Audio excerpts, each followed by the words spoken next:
Sir ప్రస్తుతం ఇక మీకు తెలిసిన విషయమే, మీరు కూడా రెగ్యులర్గా ఈ బీసీలకు సంబంధించినటువంటి అంశాలపైన రెగ్యులర్ ఆర్టికల్స్ రాస్తూ ఉన్నారు, ప్లస్ ఎక్కడ సభలు పెట్టినా అక్కడికి మీరు పోయి మీ యొక్క వాదన వినిపిస్తూ ఉన్నారు. కానీ ఒక బలమైనటువంటి చర్చ జరుగుతూ ఉంది. బీసీలకు సంబంధించినటువంటి రిజర్వేషన్లు, స్థానిక సంస్థల్లో రిజర్వేషన్లు 23% నుంచి 42% పెంచడం సాధ్యమా అసాధ్యమా? ఇది ఒకసారి మీ అనాలిసిస్ చెప్పగలుగుతారా?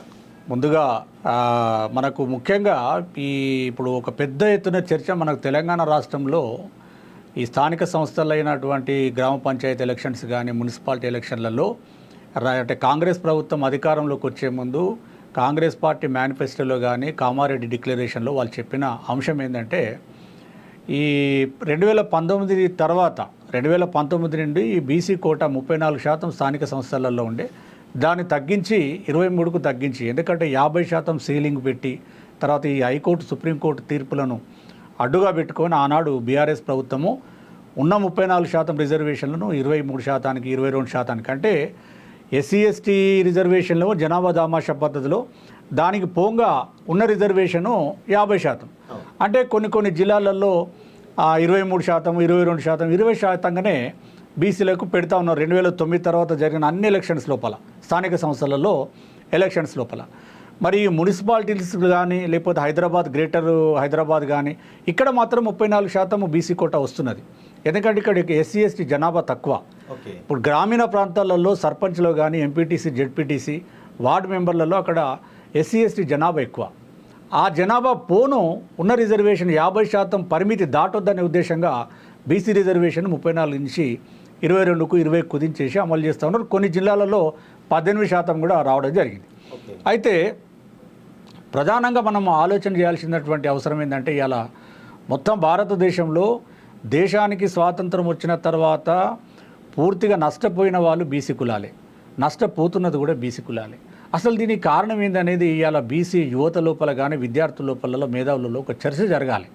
అంటే ఎప్పటికప్పుడు కుల సంఘాలు బీసీ సంఘాలు ఆందోళన చేయడము, కొంత సాధించడము కొంత సాధించకపోవడము అనేది జరుగుతూ ఉన్నది. కానీ ప్రధానంగా మనకు రాజ్యాంగం మీద ఎవరు చర్చ చేస్తలేరు. అసలు ఏదైనా ప్రామాణికము ఒక రాష్ట్ర ప్రభుత్వం కానీ కేంద్ర ప్రభుత్వం కానీ అధికారం పరిపాలన చేయాలంటే ప్రామాణికంగా రాజ్యాంగం పరిధిలోనే పనిచేస్తారు. అంటే భారత రాజ్యాంగం ఏ విధంగా ఉంటే దాని మీద మాత్రమే అది అమలు చేసే క్రమంలోనే పనిచేస్తారు. వేరే రకంగా సొంతంగా పనిచేయడానికి అవకాశం లేదు. అంటే రాజ్యాంగంలో ఉన్నటువంటి రిజర్వేషన్లు ఏంటి, అసలు రాజ్యాంగంలో ప్రొవిజన్స్ ఉన్నాయా లేవా, అసలు బీసీ రిజర్వేషన్లకే ఈ రకంగా ఎందుకు వస్తున్నాయి? మనం సమాజాన్ని కనుక చూసినట్లయితే భారత సమాజంలో ముఖ్యంగా హిందూ సమాజం లోపల శుభకార్యాలు చేయాలన్నా అపశుభకార్యాలు చేయాలన్నా ఏది చేయాలన్నా కూడా బ్రాహ్మణుడి చేతిలో ఉంటుంది. అంటే హిందువుల యొక్క సాంప్రదాయాలు కట్టుబాట్లు భగవంతుని పూజించాలన్నా బ్రాహ్మణుడి చేతిలోనే వీళ్ళందరి యొక్క ఆచారాలు అన్నీ కూడా ఆధారపడి ఉన్నాయి. మరి బీసీ రిజర్వేషన్లు మాత్రం ఇవాళ ఏమున్నాయి? హైకోర్టు సుప్రీంకోర్టు న్యాయమూర్తుల చేతుల్లో ఉన్నాయి. అంటే వాళ్ళు ఇవ్వాలనుకున్నప్పుడు ఇస్తారు, ఇవ్వద్దు అనుకుంటే అంటే ఇయ్యరు. అంటే హైకోర్టు సుప్రీంకోర్టు కూడా ఏంది, మనకు రాజ్యాంగబద్ధంగానే పనిచేయాలి. రాజ్యాంగంలో ఏముందో దాన్ని లాని ఇంటర్ప్రిట్ చేసి తీర్పులు చెప్తాయి. మనకు ఉదాహరణకు చెప్తా, ఒక ఎగ్జాంపుల్ ఏంటంటే మనకు మొత్తం మన భారత రాజ్యాంగంగా మనం చూసినట్లయితే భారత రాజ్యాంగ రచన లోపలనే బీసీలకు అన్యాయం జరిగింది. ఎస్సీ ఎస్టీల మాదిరిగా స్పష్టంగా ఎస్సీ ఎస్టీలకు విద్యా ఉద్యోగ రాజకీయ రంగాలలో ఆర్థిక రంగంలో రిజర్వేషన్లు ఉన్నాయి. వెనుకబడిన కులాలకు వచ్చేవరకే అసలు ఎలాంటి రాజ్యాంగం లోపల అధికారంలో వీళ్ళకి లేవు. రాజ్యాంగం అమల్లోకి వచ్చినప్పుడు ఏం అధికారం పెట్టారు? ఒకటి 340 ఆర్టికల్ పెట్టారు. 340 ఆర్టికల్ ఏం చెప్తున్నది? ఈ దేశంలో సామాజికంగా విద్యాపరంగా వెనుకబడిన తరగతుల యొక్క విద్యా వెనుకబాటు కానీ ఉద్యోగ వెనుకబాటు కానీ ఇతరత్ర వీళ్ళ మీద జాతీయ స్థాయిలో ఒక కమిషన్ వేయాలి. ఆ కమిషన్ ఇచ్చిన నివేదికను పార్లమెంటు ముందు పెట్టాలి.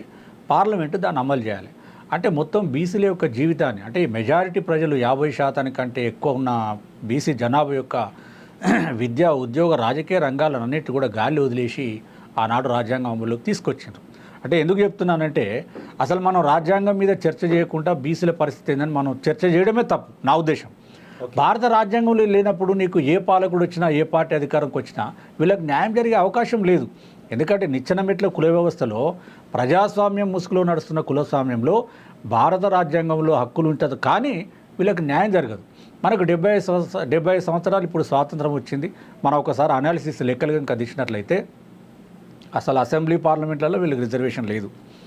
విద్యా ఉద్యోగాలలో మనం కేంద్ర ప్రభుత్వంలో చూసినట్లయితే 21% మాత్రమే ఉద్యోగులు ఉన్నారు. అంటే కింద అటెండర్ స్థాయి నుంచి ఐఏఎస్ అధికార స్థాయి వరకు కనుక మనం లెక్కలు తీస్తే ప్రభుత్వం చెప్తున్న లెక్కలే, నేను చెప్తున్న లెక్కలు కాదు, కేంద్ర ప్రభుత్వ నివేదిక చెప్తున్నట్టుగా మ్యాక్సిమం 21% ఇప్పుడు ఉద్యోగులు ఉన్నారు, ఓబీసీ ఉద్యోగులు. ఇక అసెంబ్లీ పార్లమెంట్ విషయానికి వస్తే మీరు ఏ ఎలక్షన్ అయినా తీసుకోండి దేశవ్యాప్తంగా 20% కంటే మించడం లేదు బీసీల యొక్క ప్రాతినిధ్యం. ఎందుకు మించడం లేదు? వీళ్ళకి కోటా లేదు, కులాలుగా విడిపోయి ఉన్నారు.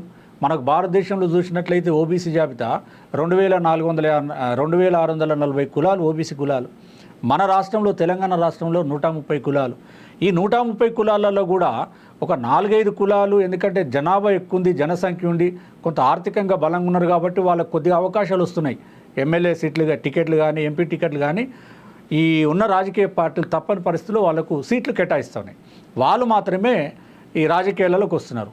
మొత్తం మనము 1952 నుంచి నేటి వరకు మన అసెంబ్లీ యొక్క ఏ కులాలు బీసీ కులాలు అసెంబ్లీ ఎమ్మెల్యేగా ఎన్నికైనాయని చూసినట్లయితే కేవలం ఒక 10-12 కులాలు తప్ప ఇప్పటి వరకు 130 మొత్తం మన బీసీ కులాల సంఖ్య, బీసీ కులాల జాబితాలో ఉన్న కులాల సంఖ్య.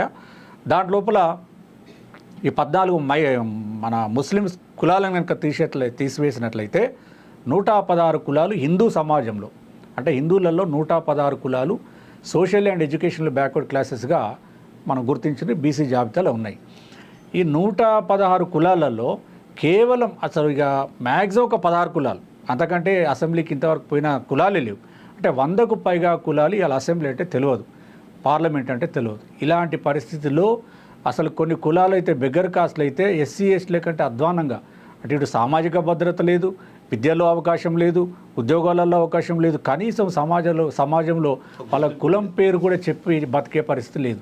అంటే మనకు భారత రాజ్యాంగాన్ని కనుక మనం మరొక్కసారి చూసినట్లయితే ఇప్పుడు అసలు ఫస్ట్ రాజ్యాంగం అమలుకి వచ్చినప్పుడు కేవలం 340 ఆర్టికల్ మాత్రమే ఉంది. అది గాలిలో దీపం. ఇక దాంతో ఎలాంటి హక్కులు వీళ్ళకు విద్యా హక్కు రాలేదు, ఉద్యోగ హక్కు రాలేదు, సమాజంలో గౌరవంగా జీవించే హక్కు రాలేదు, ఆర్థికంగా హక్కు రాలేదు. ముఖ్యంగా అసెంబ్లీ పార్లమెంట్లలో అసలు రిజర్వేషన్లే లేవు, వీళ్ళకి రాలేదు. ఒక ఎస్సీ ఎస్టీలకు మాత్రము వాళ్ళకి జనాభా దామాషా పద్ధతిలో వాళ్ళకి కల్పించడం జరిగింది. తర్వాత అప్పుడు ఏమైందంటే 1950 జనవరి 26, 1950లో మనకు రాజ్యాంగం అమల్లోకి వచ్చిన తర్వాత ముఖ్యంగా తమిళనాడులో పెద్ద ఎత్తున ఒక ఉద్యమం జరిగింది. అసలు ఇంత పెద్ద భారత రాజ్యాంగము బీసీల యొక్క అస్తిత్వం లేకుండా బీసీ కులాలకు రావాల్సినటువంటి, అంటే పుట్టుకతోనే రావాలి, ఏం రావాలి, పుట్టుకతోనే ఈ కులం వచ్చేసింది.